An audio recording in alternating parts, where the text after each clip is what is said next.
Lock key content on your blog to build up your mailing list. This technique involves putting your very best blog content behind your page. People have to sign up to your mailing list in order to access key information. This technique builds a responsive mailing list of subscribers precisely because it filters for the most motivated subscribers. The big danger with most email lists turns on the fact that bad subscribers make for bad lists. People find themselves on your list simply because they're just looking for the booklet that you're offering. Once they get the free booklet, they don't bother to unsubscribe, but they also don't bother to read your emails. They become list squatters. They're completely useless. By stepping away from the model of offering freebies like booklets and instead offering your best information on your site, you create a reversed opt-in system. This is how it works.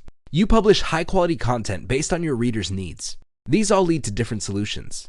People are all excited because they're seeing all these great solutions. However, throughout the content, they are reminded that there is one best solution out there. And by the time they get all excited about reading up on this amazing solution, they find out that they can only access it if they join your mailing list. Advantages.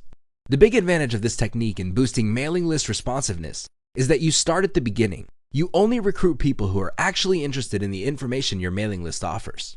These people are less likely to unsubscribe and are more likely to buy stuff. The only people who would go through this process are those who are actually interested in what you have to offer. Of course, this all boils down to how you set everything up.